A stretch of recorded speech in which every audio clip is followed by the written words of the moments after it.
before we dive into the art and architecture of the Temple of Nike itself, we're going to look at the different orders that were around during the classical period. The first of these orders is the Doric order. It is a very simple and powerful order. One main thing we always look at when we look at the order is we take a look at the column. And with the Doric order, you could see that the columns did not rest on a base. They sat right on this stylobate. And this was unique to Doric orders. Another unique thing for them is, if you take a look at the shaft, you'll see it's 20-sided and it's solid circular pieces, or 20-sided pieces. The capital, which is the top part of the column, is a circular ring topped with a square, compared to the more elegant capitals that we see in later periods. This is why this is so simple. And now when we look at the friezes of a Doric order building, you can see that they're separated and they're not a continuous piece. You can see that it's separated into triglyphs and metapies. And essentially what a triglyph is it's a section of 3 vertical lines that separates 2 metapies, while a metapie is the section between 2 triglyphs that is often decorated with a sculpture of a hero or god. We see this order most common in big horizontal buildings like the Parthenon and the Hephaestion. The second order of the classical period would be the Ionic order. This one is more decorative and more elegant than the Doric order. It's a slenderer, narrower order. The buildings have a more narrow appearance to them. And when we look at the columns, we see that they're generally taller, have a bigger shaft, and they're slenderer. And that adds to the overall effect of slenderness to the building. Another characteristic of the columns that's unique is they're fluted, which essentially means that they have grooves cut vertically down the column, and this helps lock them in place and keep them solid pieces, even though they're discs. Another unique characteristic of the Ionic order is the characteristic of entasis, which is just a little bulge in the middle or top of the column that helps to make them look straight from a far distance. And this is just something that Greeks really mastered in their architecture, was the appearance of straight columns. When we look at the base, we'll see that they actually have a base compared to the Doric order. The bases on these appear to be just stacked rings. The capitals at the tops were more elegant than the Doric. They were scrolls, and on some you could see like corner columns were really intricate because it had 3 parts of a scroll and it was like a triangle almost. Looking at the frieze, we can see that they're not divided and rather just one continuous piece of artwork. It is the first Ionic building on the Acropolis. It's built in tetrastyle, which simply means 4 columns. It had 2 colonnaded porticos, one in the front, one in the back, and it was roughly 27 feet long, 18 feet wide, and 23 feet tall. So it was not a very big building, but it was bigger than some. Uniquely to this particular temple, it had a height to column diameter ratio of 7:1, where most other Ionic buildings, they were 9:1 or 10:1. And this just made it more elegant and slender. It gave it a more refined look. When we look at the friezes on this, we can again see they're continuous friezes, and each separate side of the building represents something different. So if we look at like the east, it represents gods, while the other sides are all battle scenes or wars. In these friezes, we see really elongated figures, and they're not just figures, they're really extremely contorted and awkwardly posed to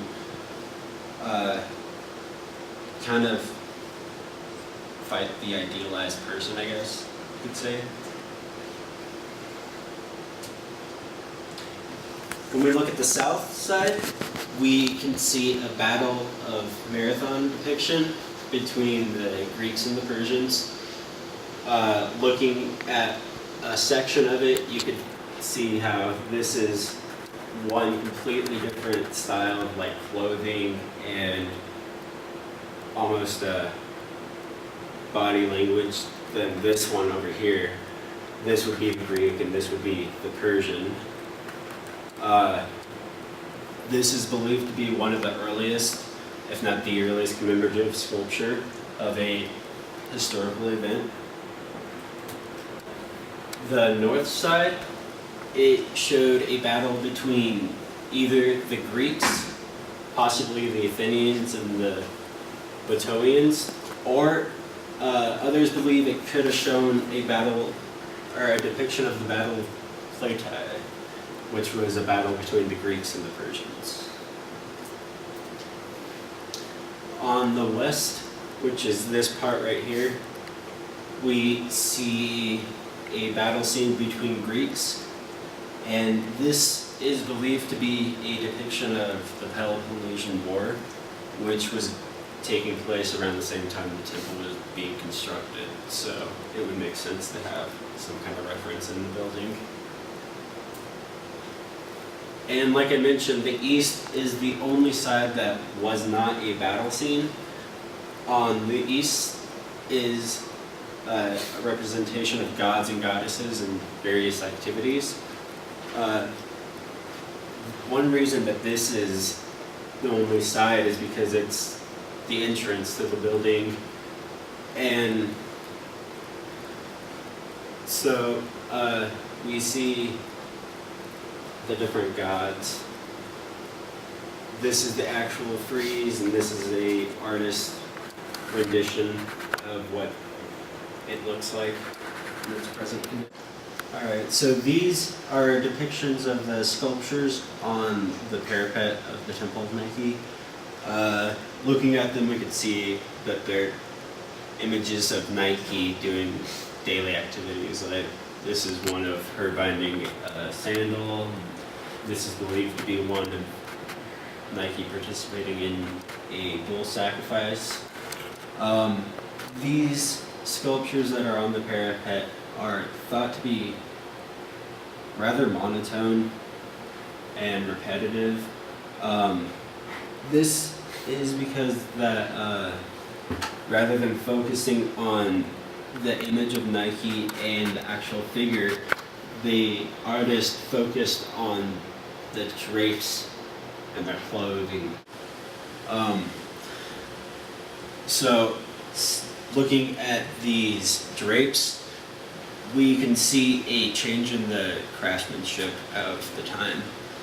This is thought to be a focal shift, shifting from a focus on the human figure and a narrative point of view to a more formal focus and more modern focus on line and contrast. These are more impressions than they are depictions of reality or realistic depictions, and they're thought to be a distraction from the brutality of war.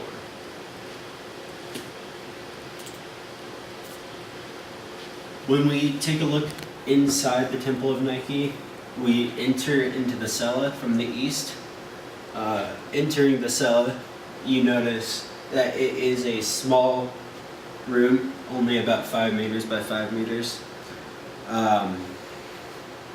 This small room is thought to contain a statue of Nike, but there is no pictures or representations of this statue.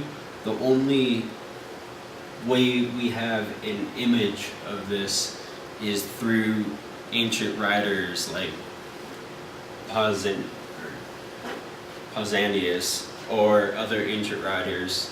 They described this statue as being made of wood, and it was unique because it was a statue of Nike holding her helmet and a pomegranate, which was the symbol of fertility, rather than a shield or a spear, which was more common for statues of Nike. Athena. Another unique thing about this was that rather than a common statue where she had wings, this one was a wingless statue. And historians think that this is because they didn't want Nike leaving the city of Athens. So by taking her wings away, she couldn't leave the city. Again, this statue was burned, so there's no pictures or no representation of it other than the words of ancient writers. And it was burned during Persian occupation. So again, this black bar is the cella. The black bar itself would be the cella walls, which were rather bare and unordained. Right where the little arrow is where the statue of Nike would be.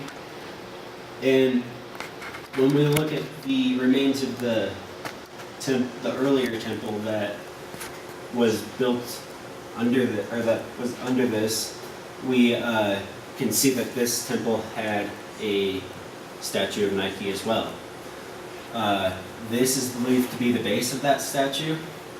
If we look inside, it was filled with lead, which would have secured a statue in place. And when they uncovered this base, they found lots of statues of Pi and Psi, and they think that that was a representation of the statue's safe removal. So the earlier statue was removed safely, while the later one was burned. The current architectural condition of the Temple of Nike Athena is very similar to its original structure during ancient Greece. As you can see, very similar structure considering the stylobate and the Doric and Ionic columns of the classical time period. It was included in many restorations of the Acropolis, which many of the different structures were able to have that kind of refined and made them more than what they were prior to the restoration. The Temple of Nike was included in that. Today, it is a very, very common place to tour the Acropolis itself. And many people here, as you can see, enter the Acropolis, and the Temple of Nike Athena is located there, which had a huge economic benefit for Greece, considering how many people come and tour. Large numbers of groups of people come and see the Temple of Nike every day, which makes it one of the more recognized structural monuments in the world. As you can see, the Temple of Nike Athena had many cultural and political contributions to ancient Greece, and many contributions today, considering tourism and making it one of the most known monuments in the world.